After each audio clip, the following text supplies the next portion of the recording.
என் பேர் ஆசிக், முகமது ஆசிக். திருப்பூர்லேருந்து வரேன். இப்போ என்கிட்டே பார்த்திங்கன்னா நிறையா மொபைல் ரெடி ஆகாமல் கடையில் இருக்குது.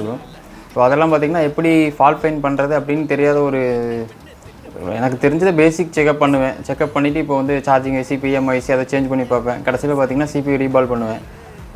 ஒரு சில மொபைல் ரெடி ஆகிடும், ஒரு சிலது சிபியூ ரீபால் பண்ணுவேன், ரெடி ஆகாது. அவ்வளோதான், அந்த ஃபோன் அவ்வளோதான் அப்படின்னு சொல்லிட்டு மொபைல் நான் ரிட்டர்ன் போட்டுருவேன். இப்போது எனக்கு தெரிஞ்சு இங்கே இன்ஸ்டியூட் வந்ததுக்கப்புறமே எங்கிட்ட கடையில் இருந்ததில் எப்படியும் ஒரு 7-8 மொபைல், அந்த 7-8 மொபைல்லையும் 2-3 மொபைல் பார்த்திங்கன்னா 2-3 இன்ஸ்டியூட்டில் ஃப்ரெண்ட்ஸ் எல்லாம் போயிருந்தாங்க.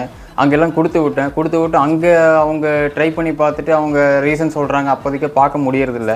ஏதோ ஒரு ரீசன் சொல்லிட்டு அந்த ஃபோன் அங்கே ரிட்டர்ன் போட்டுறாங்க. அந்த ஃபோனு கிட்டத்தட்ட ஒரு 3-4 மாதமாக என்கிட்ட இருக்குது. அந்த கஸ்டமர் கூட பார்த்துட்டு தான் இருப்பார்னு நினைக்கிறேன். அந்த ஃபோனை இங்கே நான் கொண்டு வந்திருந்தேன். இந்த மாதிரி என்ன ப்ராப்ளம்னு சொல்லி ரெடி பண்ணி கொடுங்க அப்படின்னு நான் சொல்லி கேட்டிருந்தேன். அப்புறம் ஸ்டெப் பை ஸ்டெப்பாக அவங்க அந்த மொபைல்